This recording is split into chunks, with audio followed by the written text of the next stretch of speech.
Boa tarde a todos. Sejam muito bem-vindos ao primeiro dia da Jornada de Saúde e Direito da Mulher. Meu nome é Rafaela Tognoli, eu sou acadêmica do 7º período de Medicina e também acadêmica do 4º período de Direito. E sou presidente discente desse evento e idealizadora do MedJude. Essa jornada está sendo promovida pelo MedJude, em parceria com a Comissão de Direito Médico da OAB, Minas Gerais. Bom, a ideia para a jornada surgiu frente à necessidade de discutir de uma forma plena acerca de certas temáticas que permeiam a saúde da mulher. Muitos assuntos que serão falados durante esses 2 dias de evento acabam não sendo discutidos na sociedade e mesmo no ambiente acadêmico, tanto por serem considerados, por vezes, um tabu, quanto por abrirem uma discussão para assuntos que vão de encontro ao conservadorismo da nossa sociedade, da nossa cultura, né, que é ainda de estrutura machista. Bom, é importante, então, falarmos sobre a saúde das mulheres de forma pragmática, expondo todos os contextos sociais, culturais inseridos e, logicamente, relacionando aos aspectos jurídicos, né, inerentes a qualquer discussão médica, e que é o nosso intuito aqui, fazer uma discussão interdisciplinar. A compreensão desses aspectos jurídicos envolve muitas questões, e é importante que os profissionais da saúde, de forma geral, conheçam desde cedo, né, esses aspectos que permeiam para que eles consigam orientar a prática, né, do dia a dia ali para um melhor auxílio do paciente e também para resguardar a sua profissão. Convidamos agora a doutora Mariana de Fentelli. Ela é advogada especialista em processo civil, pós-graduada em psicologia forense básica e avançada e também psicanalista em formação. É líder do núcleo jurídico do ICI, presidente da Comissão Especial da Saúde, OAB do Rio Grande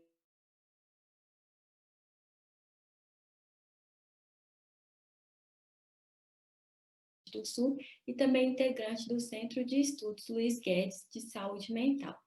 Ela falará acerca da violência doméstica e psicologia forense, um assunto muito interessante. Seja bem-vinda, doutora Mariana. Boa noite, obrigada pelo convite. É um prazer representar o Estado do Rio Grande do Sul num diálogo qualificado dessa magnitude, trazendo justamente a pauta da mulher. E, inclusive, agradeço na pessoa da Daniela Tognoli, todos os outros que estão aqui conosco. Gostaria de trazer, então, esse tema que me é muito caro, que é a conexão entre o direito e a psicologia, entre o mundo do ser e o mundo do dever ser. O direito, no mundo do dever ser, segue um rigor legal muito importante, né, onde nós temos aí uma normalização, um conjunto organizado de normas que regulam as sociedades e as condutas humanas. E no mundo do ser, que é o mundo da psicologia, esse rigor não acompanha, eventualmente, essa mesma sistemática. Esse rigor, muitas vezes, não se aplica, nós não encontramos essa organização, essa formalidade toda. Então, no cotejo dessas duas ciências, uma empírica, que é a psicologia, e uma científica, que é a ciência do direito, ciência jurídica e social, nós encontramos um espaço aqui agora de fala e escuta, para que a gente pudesse trazer algumas noções da contribuição da psicologia forense no atendimento à mulher em violência doméstica. Evidentemente, nós não vamos esgotar a disciplina, mas fato é que a gente tem vivido numa sociedade que tem investido muito em tecnologia, inteligência artificial, e a provocação é no sentido de quanto nós estamos investindo na consciência, enquanto nós estamos investindo na realidade, no presente, né? Enquanto nós estamos, segundo Saramago, tem uma frase que eu gosto muito, é o homem chega a Marte, mas não chega ao semelhante, de nós muitas vezes estamos agora aqui conectadas, né, engajadas, e o quão talvez nós estejamos dispersando do nosso próprio corpo, das nossas próprias familiares, de quem está realmente do nosso lado. Então, entre esse mundo jurídico, nesse mundo lindo ali, onde nós temos, né, uma Constituição muito bem elaborada, onde pegam palavras muito importantes e que nos fazem sentido olhar para ele e querer uma realidade dessas, nós vemos e acompanhamos aí diariamente nas redes sociais uma violência tamanha, que justamente essa dicotomia, esse cotejo nos dá uma margem de conversa, para vermos o quanto a psicologia precisa do direito e quanto o direito da psicologia. Eles realmente estão condenados a um ao outro, porque ambos tratam das condutas humanas. E, quem sabe, as ciências humanas, que por uma questão metodológica foram separadas, essas questões de especialidades e divididas por disciplinas, profissões, de certa forma a gente talvez tenha se afastado um pouco do verdadeiro sentido das conexões, dos compartilhamentos dos espaços, né? Talvez, quem sabe, a gente reduz o assunto quando a gente separa. Então, esse enfoque, que eu gostei muito do convite quando foi feito, que era interdisciplinar entre a ciência, no caso da medicina e do direito, por si só já agregou aí quantas matérias, né? Nós podemos ver, já temos psicologia, a medicina, o direito. Dentro do direito, nós na ciência jurídica temos a sociologia, a ciência política.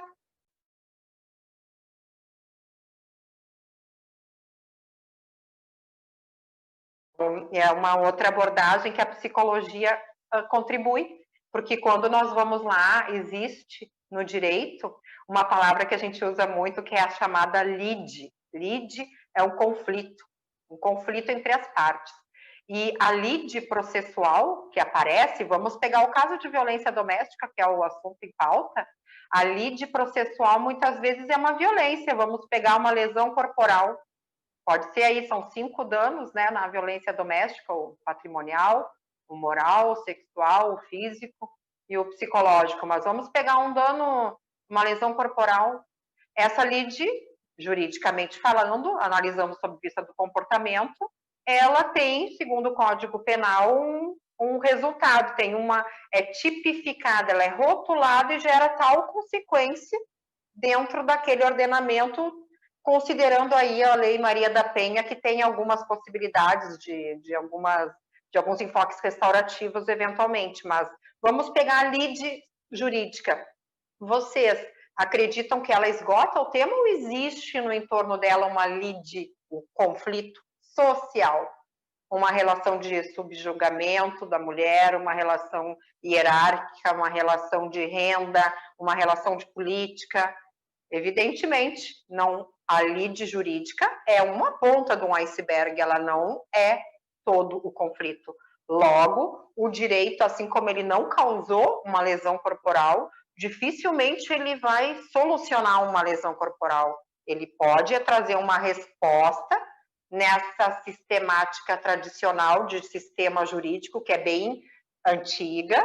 Ela, inclusive, ela é inspirada, né? Ela é europeia, ela nem é própria criada por nós fazemos releituras, mas ela é uma compilação. Ela tem uma sistemática retributiva, trabalha, isso está certo, isso está errado, isso é feio, isso é bonito, isso é bom, isso é mal, e eu dou a cada um o que é seu, na medida que parece que eu sei o que é bom. Na ótica desse outro olhar que a gente está se propondo a cotejar, eu já posso partir de uma justiça restaurativa, que não traz julgamento se está certo ou está errado. Isso dentro daquela realidade, daquela ecossistema familiar, naquela relação intrafamiliar, é uma cultura. Então, não é produtivo eu julgar isso está certo ou está errado, ou quem sabe eu tenho que avaliar, eu tenho que usar outros recursos para poder salvaguardar melhor esses direitos e essa situação de vulnerabilidade. Então, esse diálogo e essa contribuição da psicologia forense, no caso de violência doméstica, é justamente essa integração, é o que nos une, o que nos integra entre esse tema transversal, que é a saúde da mulher. Porque a saúde, segundo os parâmetros curriculares nacionais, as PCNs, é um tema transversal na educação. Então, justamente, nós estamos aqui reunidas, nós, né, mulheres, e com a companhia aí dos homens, em vários espaços também, nós estamos aqui discutindo justamente como nós podemos melhorar nossa cultura, como nós podemos, através da educação, nos empoderarmos, mas não no sentido de apenas fala, como agente transformador social que cada um de nós é, dentro dos seus espaços, dos seus organismos, das suas organizações, dentro das suas representatividades. Todos nós temos essa capacidade social de sermos um influenciador jurídico, médico, influenciador psicológico, enfim, influenciador estudantil. Então, é essa ideia dessa contribuição, dessa disciplina, dessa psicologia, que é uma profissão muito jovem. Ela foi regulamentada em 1962, então, vejam, é uma profissão muito recente dentro das ciências humanas. E dentro da própria psicologia, ela tem vários olhares. Nós temos um olhar da psicanálise, nós temos um olhar das psicoterapias, né? Tem o Jung, tem uma série de outros olhares, ou seja, ela já é muito aberta a não ter uma única verdade e uma resposta certa. E a gente vem de uma cultura que tem que ter uma resposta certa. Existe uma verdade qual nós estamos procurando e temos que prová-la. E desconstruir isso, de certa forma, é destruir um pouco aquilo tudo que a gente sempre acreditou, talvez, quem sabe, de mundo. Mas, por outro lado, quando a gente se desprende de algo, a gente dá margem a alguma novidade entrar na nossa vida e, com isso, poder se abrir de, quem sabe, não é mais positivo a gente pensar em certo e errado. Quem sabe a gente precisa automediar para depois convidar o direito a se mediar, e a psicologia, e a medicina, e a engenharia, e a arquitetura, e nos darmos conta que só se organizou o saber por uma questão metodológica, mas não que as coisas não sejam integradas, não que as coisas sejam uma mais importante do que a outra. Então, esses diversos olhares são um convite para que a gente tenha dentro de um atendimento, quando nós estamos trabalhando, quando alguém nos traz um conflito, para que a gente se reporte a outros profissionais para poder atender aquela pessoa de uma forma com mais equidade, mas também que a gente mesmo tenha a capacidade de desenvolver outras habilidades transversais de outra profissão, do que não somente aquela a qual a gente faz uma formação.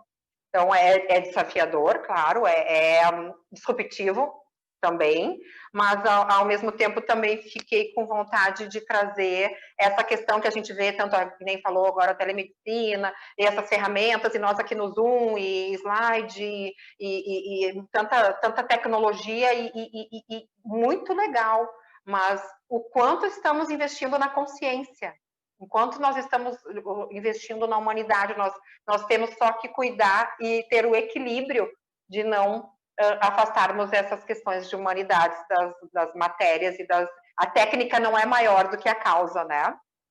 Outra contribuição que fiquei com vontade de trazer é que nós estamos num ano de eleição e, evidentemente, nós já não temos um enfoque apartidário, que estou trazendo, sem nenhum viés político partidário, mas um viés político de ciência política, que é da natureza dessa profissão, que é do direito, desse cotejo com a psicologia forense também, que lembrarmos que a Lei Maria da Penha, né, ela também é uma lei muito recente de acolhimento e manejo de mulheres e de violência doméstica, e que a subrepresentação feminina nos espaços públicos e privados é muito incipiente.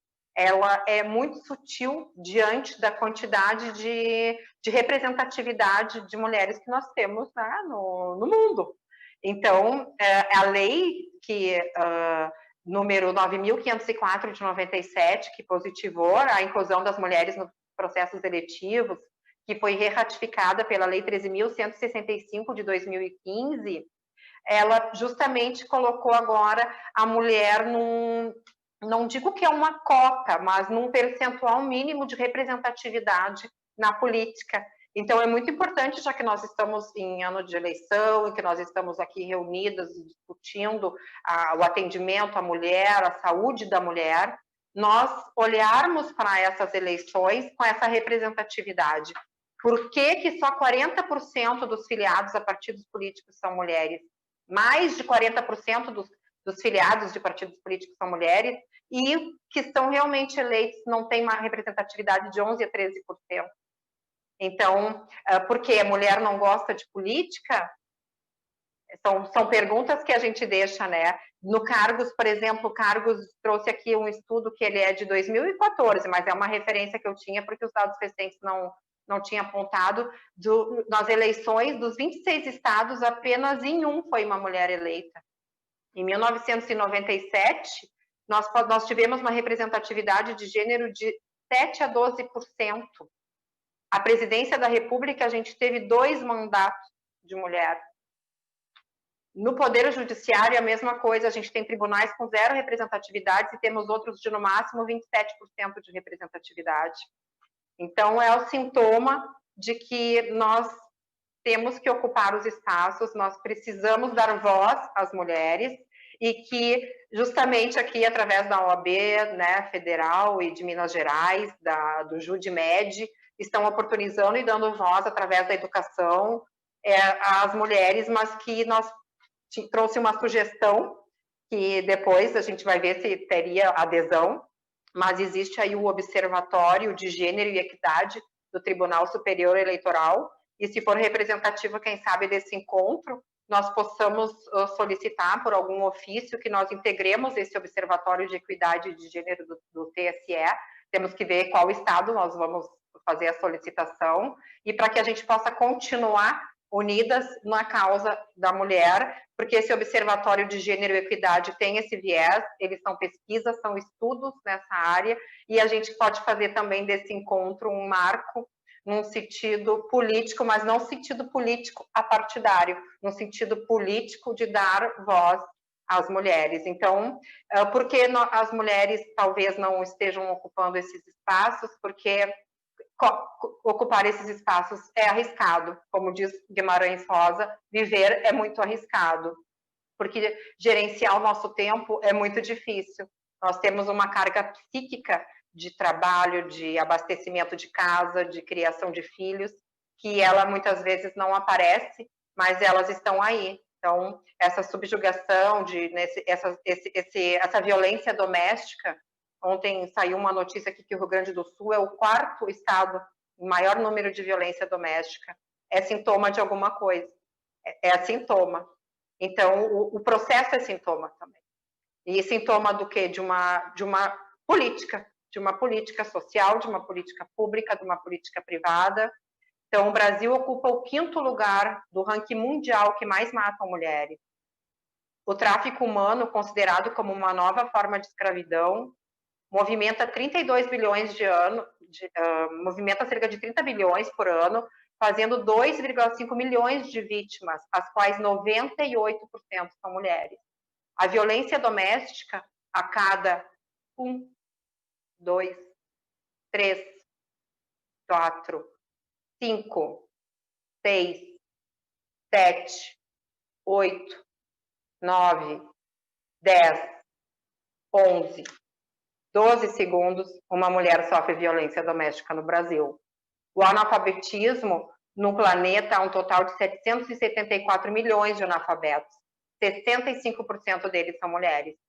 Casamentos na infância. Mais de 700 milhões de mulheres foram submetidas a um casamento quando crianças, de acordo com os dados da Unicef, entre idades de 4 a 6 anos. Mutilação genital. Mais de 140 milhões de meninas e mulheres já foram submetidas a essa prática. Nessa proporção, até 2020, mais de 15 milhões de meninas sofrerão mutilação dessa espécie. Estupros. Segundo a ONU, a cada 5 mulheres, uma será vítima de tentativa de estupro. Crimes de honra, apedrejamento ou outras formas de punição com a vida atingem exclusivamente a mulher. Em casos de adultério ou desobediência a seu marido em determinados países, fica fora da nossa realidade, né? Mas isso existe. Abortos clandestinos. No Brasil, uma mulher morre a cada 2 dias como vítima de aborto clandestino. Diferenças de salário. De 1995, ano da plataforma de Pequim, a 2016, a diferença salarial entre homens e mulheres, dado significativo, diminuiu apenas 0,6%. Pink Tax, imposto rosa, também conhecido como custo mulher. Os produtos oferecidos para as mulheres são 23% mais caros do que a média dos mesmos produtos oferecidos para os homens. Pasmem, tem mais mulheres afetadas por tudo isso do que pelo câncer. Então, é uma grande oportunidade poder ter trazido um pouco de visibilidade para uma pauta tão importante, tão delicada, onde não nos cabe imputar e apontar quem está certo, quem está errado, de quem é a culpa. Melhor, me parece, oportunidade seria nós nos corresponsabilizarmos sobre esse cenário e protagonizarmos esses passos com essas falas aí que eu assisti, muito qualificadas, e nos empoderarmos de quem sabe, fica o convite, fica o registro de criarmos um marco no sentido de integrarmos juntas aqui o grupo, o Observatório de Equidade e Gênero do Tribunal Superior Eleitoral de algum estado que elejamos, para que a gente possa seguir esse assunto. Eu fico à disposição para, dado o momento, trazer novas informações, né, sobre a psicologia forense e o direito, e seriam essas as contribuições. Eu agradeço. Excelente palestra, muito obrigada pela sua contribuição, doutora Mariana. Após tantas palestras enriquecedoras, gostaríamos de convidar nossos palestrantes novamente para a roda de conversa, que serão feitas perguntas ao público e respondidas as perguntas que vocês fizeram anteriormente pelo YouTube. Esse encontro, além de muito fraternal, já havia proposto como advogada, a gente acaba tendo a mania do requerimento, vamos fazer um requerimento, vamos fazer deste encontro um ato. Então, a proposição, além de trazer a correlação, essa interlocução entre a medicina e o direito, a psiquiatria forense e a medicina legal estão para a psicologia forense e para o direito, né? Então, assim, essa interlocução desses saberes é evidentemente muito rica e produtiva. Aprendi bastante com as colegas como Mônica, Cristiane, Patrícia. Gostei muito das apresentações, de conhecê-las, e gostaria de seguir com as gurias e que a gente faça desse encontro algo político, como eu já havia dito, não partidário, político, de continuarmos nesses estudos, pesquisas, de termos essa representatividade através desse observatório de gênero e equidade do Tribunal Superior Eleitoral, que tem previsão legal para isso, e que a gente possa, dessa forma coletiva, não sei se através de alguma OAB ou se vai ser do Judimed, a gente teria que ver qual é a origem desse encontro, mas que a gente possa promover, assim, estudos nesse sentido e acompanhamento dentro desse espaço político. Segundo a psicanálise de Freud, o ser humano tem 2 pulsões vitais, que é a pulsão de Eros, pulsão de amor, pulsão sexual, e a pulsão de Thanatos, pulsão de morte e destruição. E muitas vezes, por uma falta de oportunidade, pelos 4 pilares ali da sustentabilidade, seja o social, o cultural, o econômico e o ambiental, a pulsão de morte, de destruição, ou seja, a de Thanatos, acaba tomando conta da vida do ser humano e acaba dando nessas questões que a gente pode ver de violência, né?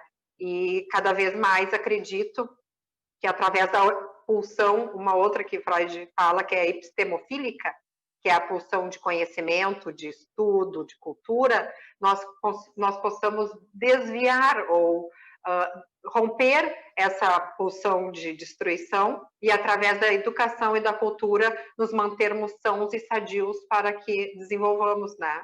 Eu, particularmente nessa pandemia, que foi um momento muito adverso, né, de a gente ficar sobrecarregado em casa, com os afazeres, com o trabalho, tudo no mesmo ambiente, com criança, marido, enfim, tantos papéis, e os quais nem todos tinham o mesmo ambiente, foi muito difícil.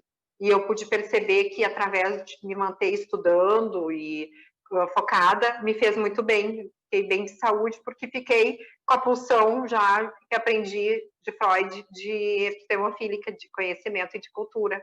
Então, a mensagem que eu gostaria de deixar é esse convite para que pensem e transmitam, se tem interesse em nós compormos um grupo para representarmos, né, esse observatório de equidade de gênero. E gostaria só de deixar uma breve assim, bibliografia, que eu acabei não falando, da psicologia jurídica. Tem um manual bem interessante, que é do professor Jorge Trindade. Na minha humilde opinião, é o melhor doutrina que tem a respeito do assunto, que é um manual de psicologia jurídica para os operadores do direito, porque daí tem uma linguagem específica. Tem um outro livro de psicologia forense, o qual, inclusive, eu sou coautora num artigo desse livro, que tenho muito carinho por ele. Esse outro aqui eu também sou coautora de um artigo, também um livro de psicologia forense, e mais um outro livro de psicologia forense de Jorge Trindade também, que é uma sumidade no assunto, e Fernanda Molinari, que também é uma grande referência, para que vocês, se queiram aprofundar mais a disciplina, encontrem essa bibliografia. Quando me referi ali naqueles dados de índices, né, de algumas observações que eu fiz, é um estudo baseado na primeira mulher eleita no Tribunal Eleitoral, que é a doutora, aqui do Rio Grande do Sul, que é a doutora Elaine Harstel Macedo. Também trouxe como referência, achei que cabia muito bem, porque ela foi a primeira mulher a compor um tribunal, e com isso eu encerro, né, a presença e agradeço a oportunidade e a confiança de estar aqui agora com você.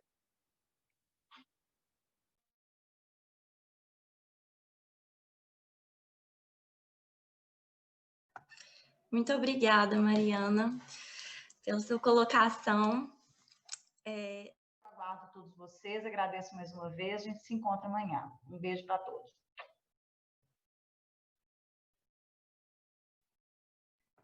Muito obrigada, boa noite para todas.